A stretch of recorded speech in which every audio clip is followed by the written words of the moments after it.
guys, welcome back. It's the Luna and Red reading show. Uh-huh. We are still coming at you with the Richmond Survival Camp book of 3020, written by Mr. Geo, aka George Edenbaum. We are currently on chapter 7. We accidentally read chapters 4, 5, and 6 in the last video. We were hoping to do it by twos, but we were just captivated by the story, and we hope that you are captivated by the story too. Yep. So today we're picking up with chapters 7 and 8, and chapter 7 is Winter of 2019. It was November, and with most towns, cities being ghost towns, it had been a long and exhausting trip back home to Richmond. Daryl and Nadia had walked most of the way, occasionally coming across abandoned vehicles that still had some fuel. They would steal them or borrow them, which helped push them forward along their trip. The weather had not been kind either. Freezing cold temperatures and snow falling forced them to stop sometimes, days at a time, and take shelter in any abandoned house or building that they could find. Daryl added some twigs to the fire. He had kept going for some time now, which helped him and Nadia stay warm. Nadia sat across from Daryl, next to their makeshift table they had built from wooden crates. She sat cross-legged on the floor, with a bowl of soup in her hands. Rifle stood just next to her, leaned against more crates. Nadia had become handy with the rifle. She had learned to be a good shot as she picked up some skills at survival camp from years before. Best Thanksgiving dinner right here, Daryl commented as he lifted his own bowl of soup off the table. His two pistols sat on the table in front of him. This evening was cold. Snow had been falling for days, and their pace towards home had slowed down immensely. Daryl worried they would not be back at Richmond in time to sign Nadia up for consideration to be one of the children chosen to be cryo-frozen. Yeah, to add its best. Nadia did her best to keep her spirits up in front of her dad, but thought she was overwhelmed with the loss of her mother. She always had coped with knowing that if she is chosen to be cryogenically frozen, she would have to say goodbye to her father forever.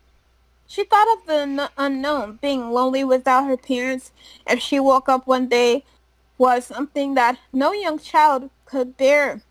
But after 5 years of survival camp, she had learned to be strong against adversity. Daryl smiled at Nadia and sipped his soup as he looked at her and froze the image of the two of them in his mind. He knew this was the last Thanksgiving he would share together. What year would she wake up? How would the world be then? Daryl thought to himself.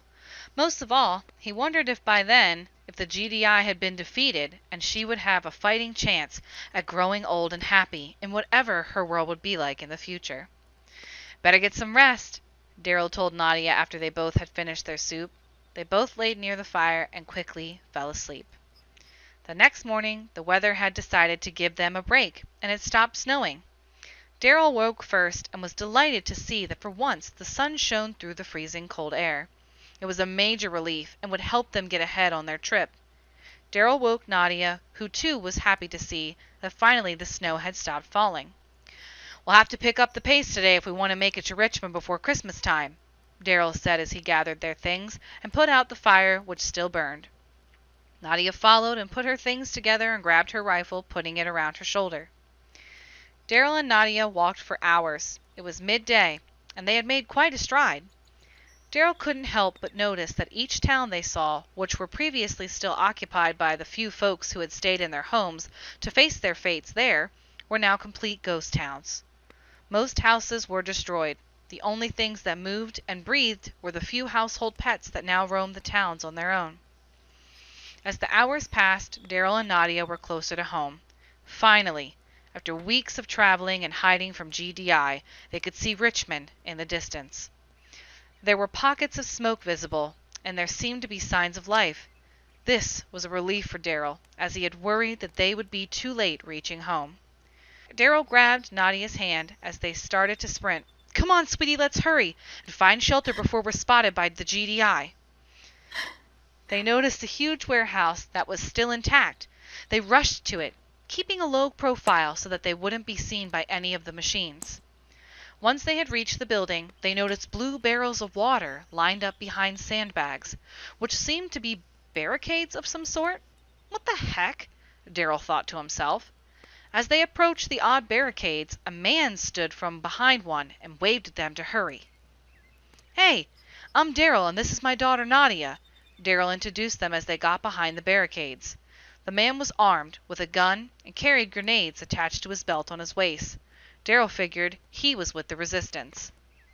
"Welcome." The man shook Daryl's hand and patted Nadia's head. "I'm Hank.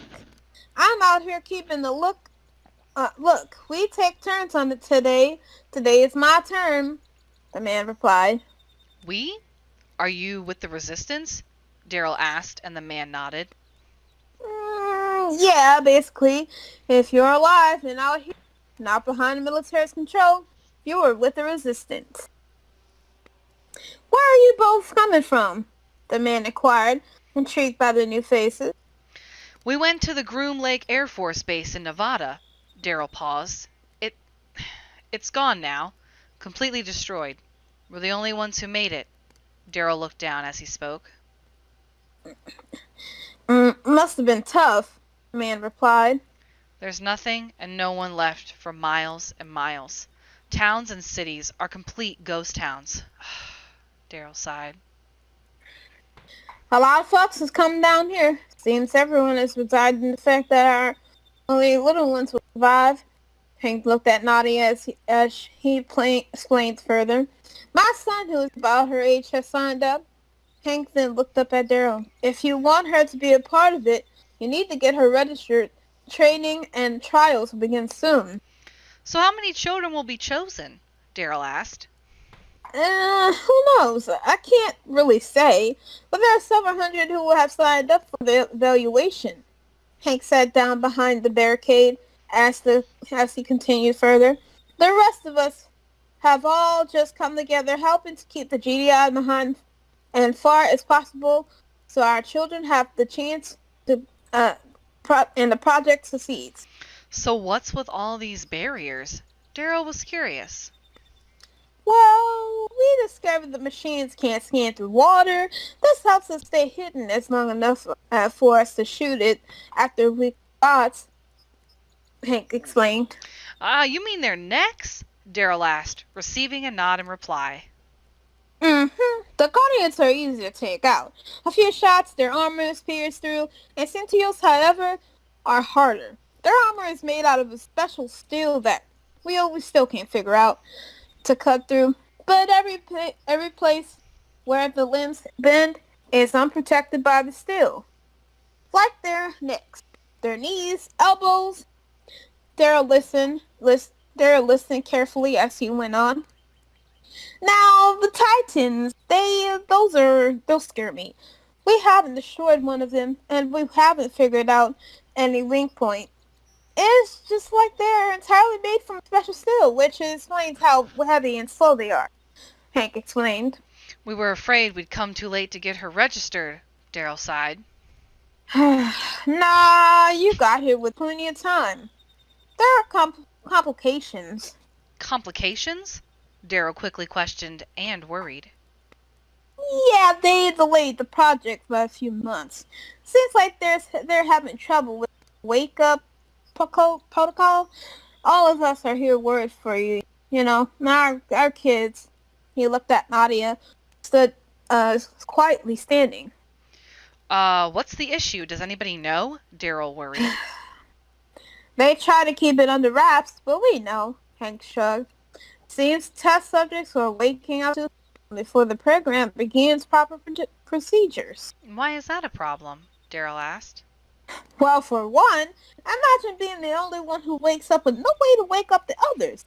You'll be alone for weeks, months, years. Mostly important, some of the test subjects who have woken from the proper procedures have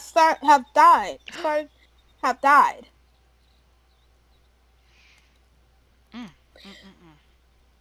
This worried Daryl, but they had to weigh their options, and he knew that the best chance of his daughter surviving was to go through with this. Well, we'll have to take our chances. Daryl looked at Nadia. Well, I think we've been out here long enough. You should come on inside, meet the others, Hank said as he stood up and started to walk inside the building towards an open door that flung open. The door, which was covered in some crates. Daryl and Nadia followed and went inside the whole underground. It was the underground garage that had been transformed into a huge underground base. Daryl and Nadia both looked around with awe at all the Wow. people that had found shelter down there. All were armed, and one way or another, they were all families, couples, single folks, all looking after each other. Daryl couldn't remember ever seeing this many people in Richmond. As Nadia and Daryl explored, they suddenly heard a familiar voice calling out for them. Nadia! Daryl! Uncle Mason! Nadia noticed Mason first and rushed to greet him. He opened his arms and embraced her, picking her up off her feet.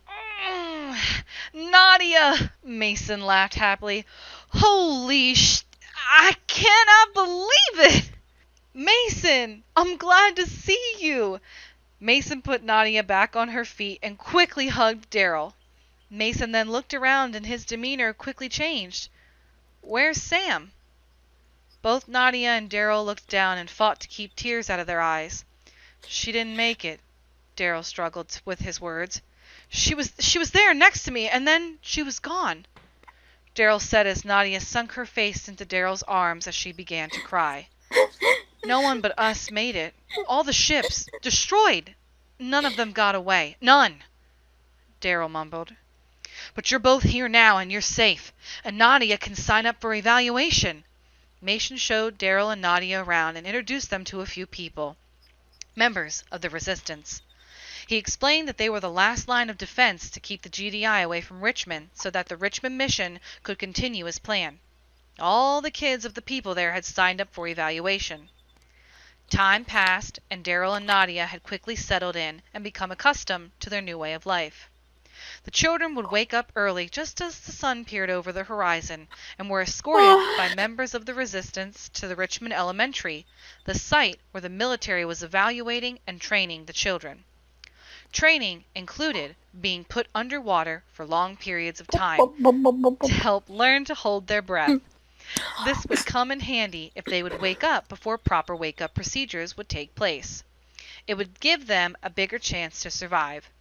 Training also included lots of exercises, as they needed to be fit and strong.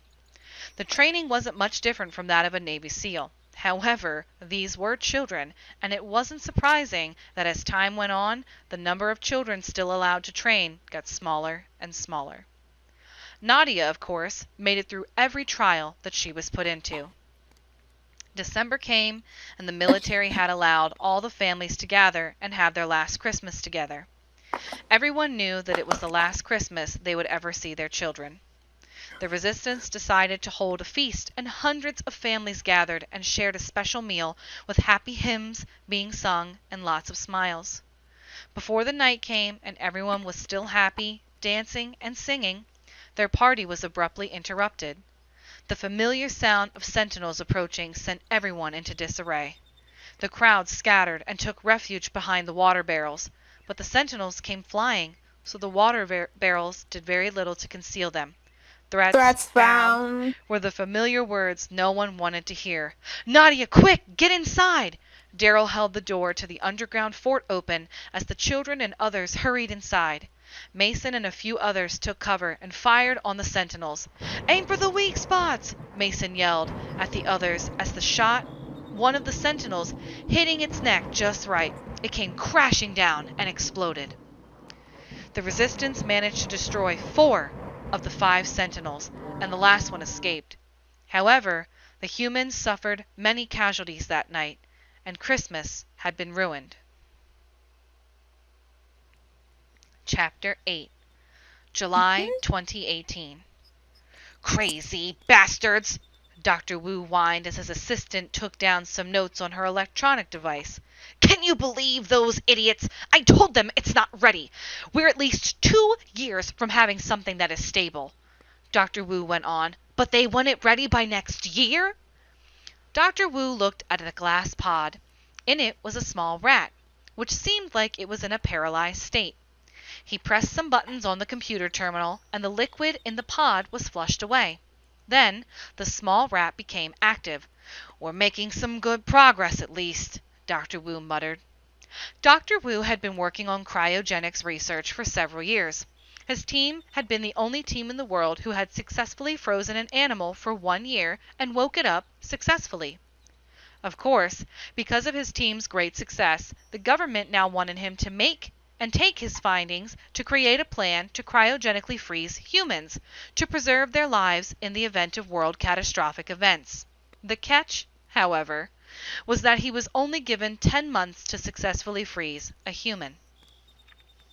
The government also wanted their experiments to be done in secret, as surely such experiments would be met with heavy scrutiny from Congress and the courts. Not to mention, they were not allowed to experiment on humans themselves. How exactly are we going to be sure that this will work with the human doctor? His loyal assistant asked. They had experimented on many small animals with mixed results. Their major setback had been the fact that in at least 30% of their experiments, the test subjects would wake up before the proper electronically controlled procedure would begin. This, in all cases, resulted in death of the test subject by drowning, because when they woke up, they would breathe and swallow the liquid that was preserving them. Dr. Wu sighed and looked at his assistant with a blank stare. Only one way. I'll freeze myself. In 1 month, you will oversee the procedure to wake me up, he directed his assistant, who had her doubts. But doctor, it's too risky. She contemplated, but Dr. Wu knew it had to be done. It's the only way to know for sure if this works on humans, he explained. So, it was settled. Dr. Wu would freeze himself, and if the experiment was successful, they would then know the procedure was safe on humans. However, they would still need to figure out what caused some subjects to wake up before the time. The day Dr. Wu would be put to sleep soon came. He had prepared himself physically and mentally, and he was ready. He had some fear, but also he had faith in his own research and work. Are you ready, doctor? His assistant asked. The scientist was wearing a jumpsuit made from a specially made material whose purpose was to keep the body's temperature at just the correct levels. This jumpsuit, while keeping the body at the right temperature, also had the ability to allow the right amount of liquid to go through the body. The liquid was necessary to prevent his body from aging. Because the body had to be completely submerged, they had come up with a way for the test subject to be allowed to breathe for a short time until they were fully asleep. The time was longer than the average person could breathe. The solution was that they invented a special mask which would detect when the subject stopped breathing. Once they were frozen, the mask would open various pores on its material and allow the liquid to enter, just like the jumpsuit. Dr. Wu grabbed his mask and put it on, securing it tightly in position. I was born ready, my dear, he smirked at his assistant and stepped into the pod. With the scientist now in place, his assistant pressed the button and initiated the process. The tank started to fill up with its bluish-colored liquid. The scientist's eyes stared forward, painted with fear. Soon, the tank was full, and the scientist visibly struggled to stay calm. Then, after a few moments, his eyes were closed, and the procedure was over. For the month ahead, the assistant would go to the secret lab and monitor the cryo settings on the scientist's pod. If this event had been world catastrophic, they would need to find a way to regulate the system without human intervention. The assistant believed that it was possible to program another of the government's experiments to serve this purpose. Its name was SPARKS, which stood for Special Paramedic Automated Robot Knowledge System, also known as SPARKS. Sparks was originally a military robot designed to fight and destroy. The model would later be known as the Sentinel. However, this unit had been shipped to the lab for some unknown testing. A whole month had passed, and it was time to begin the unfreezing process. Sparks was already reprogrammed for the task. Its first step in the process was to make sure the system was ready to unfreeze the subject. The liquid in the tank was flushed, and just seconds later, Dr. Wu began to move. He was awake. He gasped for air and struggled to breathe, but in a few moments later, his signs were normal, and he was fully responsive. The experiment had been a success. After the experiment, the doctor wrote a note. He knew that anyone who would have to go through this procedure should know exactly what to expect. And the note read, "First, I felt cold, freezing temperatures I had never felt before. My heart rate slowed down, and it became difficult to breathe. I felt like having been punched in the gut with tremendous force, but then could not move. I even tried to scream, but I could not move a muscle. I could hear everything around me, but was unable to respond to any of it. Then I felt my life slipping away. At least, that's how it felt. But as soon as my eyes closed, I opened them, and 1 month had passed in an instant." And that's the end of Chapter 8. We will be back next week with Chapters 9 and 2 special components to the ending of the story. Remember to grab your snacks. Yes, grab your snacks, y'all. We'll be back.